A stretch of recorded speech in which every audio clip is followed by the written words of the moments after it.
Priscila Alcântara é a evangélica que vai ao Rock in Rio, que só usa roupas indecentes.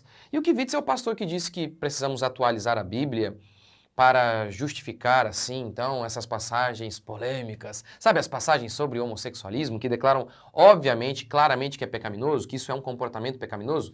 Ele diz que a gente precisa atualizar.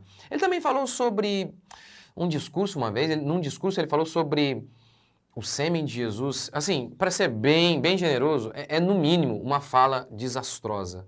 Lembrou quem eles são?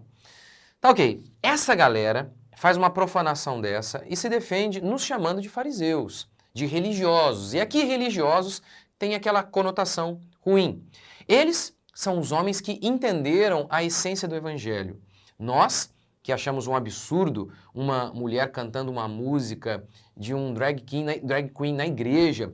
Nós, que achamos um absurdo uma mulher com uma roupa completamente indecente num culto. Nós somos os religiosos assassinos que crucificariam Jesus Cristo. Nós somos os fariseus. Que, assim, é básico hoje. Fez alguma coisa completamente contrária à Escritura? Critique os outros de fariseus, julgadores e pronto. Aí você se sai bem e ainda substitui, joga a culpa para o outro.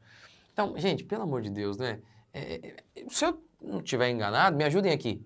Com aquela roupa que ela estava usando no culto, ela não entraria nem em um tribunal. Ah, pastor, mas a igreja é o lugar dos perdidos, daqueles que reconhecem mesmo que estão em débito com a justiça divina. Claro que são. Claro que a igreja é esse lugar. E as pessoas, elas virão do jeito que são. Elas não precisam mudar para vir. E justamente vindo, que Deus vai mudá-las. Então a igreja é o lugar dos pecadores, sim. A questão é se colocar uma pessoa para cantar, uma pessoa que está ali na frente. Querendo ou não, ela é uma referência. Então isso é um absurdo. E é por isso que a gente está falando aqui. Nossa intenção não é nem humilhar fulano de tal, uma perseguição contra a Priscila. Pelo contrário, desejamos de coração que ela se arrependa. Agora, como ela vem a público, essa igreja vem a público, e nesse instante ela está sendo um instrumento para influenciar muitas pessoas, nós também precisamos responder a isso. Responder porque essa ideia infecta um monte de gente. Agora, tudo é em nome do amor.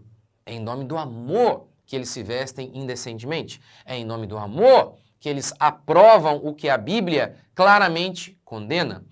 O amor é o castelo dos covardes para aprovar todo tipo de comportamento que Deus odeia. O amor assim, né? O falso amor, porque o amor deles é um amor que não é bíblico. Em nome do amor, eles toleram o aborto, a perversão sexual. Só uma coisa é intolerável para eles: o pastor, o servo de Deus que expõe todos esses pecados. Em nome do amor, eles defendem flores e pombas e criticam aqueles que falam e defendem o direito de a população ter uma arma para se defender. Eles são contra uma mulher ter uma arma para se defender contra um estuprador.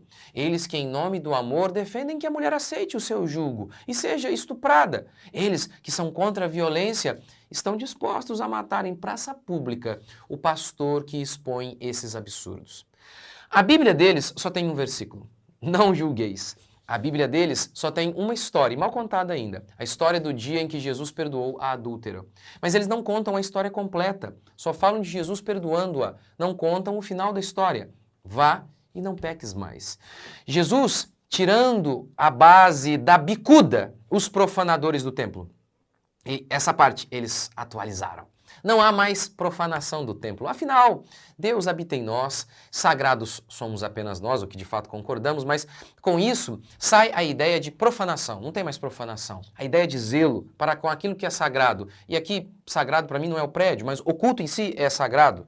Então, sai a ideia de zelo para com aquilo que é sagrado e entra uma mulher seminua cantando música de um drag queen. De um travesti. É um absurdo, é um absurdo. Jesus, através de João, dizendo que os adúlteros, os homicidas, abortistas são homicidas. Os mentirosos, os pervertidos, pessoas que dormem com o meio mundo, são sensuais, são pervertidos. Enfim, João diz que a parte que lhes cabe é o lago de fogo. Essa parte foi atualizada para: No fim, não há mais inferno e condenação final. Afinal, Deus é amor. O que na cabeça de um depravado só pode significar uma coisa: não há justiça. É óbvio que eles não leem 1 Coríntios, que declara que o amor não se alegra com a injustiça. Se esquecem por completo de Paulo explicando qual era a tônica do Evangelho. Não me envergonho do Evangelho, pois nele se conhece a justiça de Deus. Nossa, não é o amor? Não é o perdão a tônica? Paulo, você está apresentando o Evangelho e resume e coloca aí como tônica do Evangelho a justiça? É isso mesmo, Paulo? Foi o que Paulo fez. Sim, pois Deus salvou pecadores e salva de maneira justa, punindo os pecados do homem na pessoa de Cristo. Mostrando assim que Deus não é juiz do STF, que solta bandido impunemente. Que Deus é justo e todo pecado será punido. Nenhuma bala roubada terá um Deus fazendo vista grossa. Os pecados do adúltero, do ladrão na cruz, os nossos pecados, dos pecados dos apóstolos, os pecados de todo mundo, eles não foram jogados debaixo do tapete.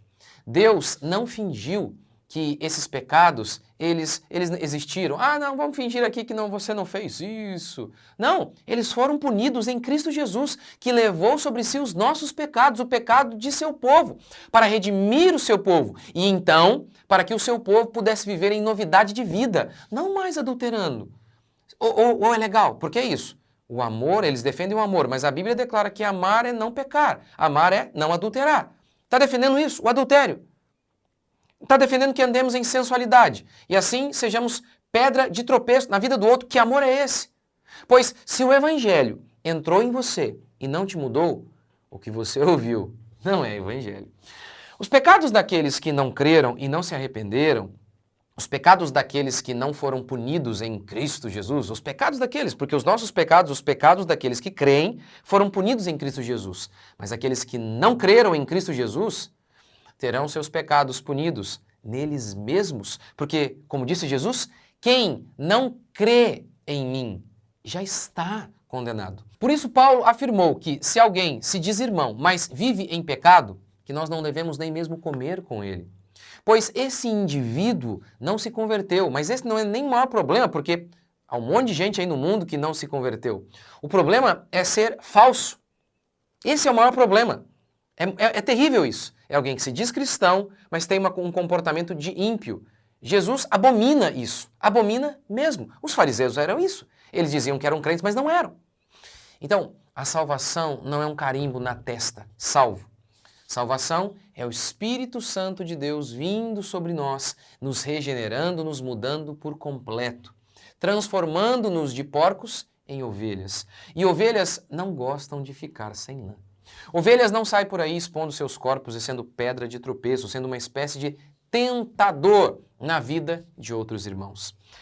Essas igrejas são sinagogas de Satanás, pois Satanás se apresenta como anjo de luz, e o que irradia mais luz do que o amor?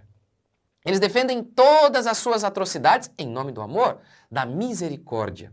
A misericórdia divina é a graça de Deus para perdoar pecadores e conduzi-los ao arrependimento. O objetivo final da misericórdia é as obras. Fomos feitura dele, criados para as boas obras, diz Paulo aos Efésios. O perdão é a graça de Deus para limpar o sujo. Para eles, para os ímpios, os falsos crentes, a misericórdia de Deus é a autorização para você permanecer na lama. Essas igrejas são sinagogas de Satanás porque a obra de Satanás é relativizar o pecado e fazer o homem não sentir culpa por seus pecados. É fazer o homem não sentir temor em relação aos seus pecados. É fazer o homem sentir que o seu pecado não é pecado. No Éden, a serpente disse a Eva: pode comer, ninguém vai morrer. Deus é amor. Jesus disse que a obra do Espírito Santo é convencer o homem do pecado. A obra do diabo é te convencer de que o que você faz não é pecaminoso, não é tão grave assim. Não é necessário levar isso muito a sério. Isso é coisa de fariseu, diz Satanás. E pecar, mais uma vez, é não amar. Lembra? Quem cumpre a lei é aquele que ama. Quem peca, portanto, está deixando de amar. Por exemplo, usar uma roupa indecente é não amar o irmão, é ser pedra de tropeço na vida dele. Quem ama, quem de fato ama, porque eles gostam tanto de usar isso, quem ama não faz isso. Sinagogas de Satanás são essas empresas travestidas de igreja que visam pegar um filão no mercado, um nicho. Aquelas pessoas que querem Deus, mas do jeito delas. Se Deus fez o homem à sua imagem e semelhança, esses clientes crentes criam um Deus conforme as suas cobiças e concupiscências. Pois, assim, andar com Deus num mundo caótico e perigoso como este, todo mundo quer. Não dá para andar sem Deus num mundo terrível como este.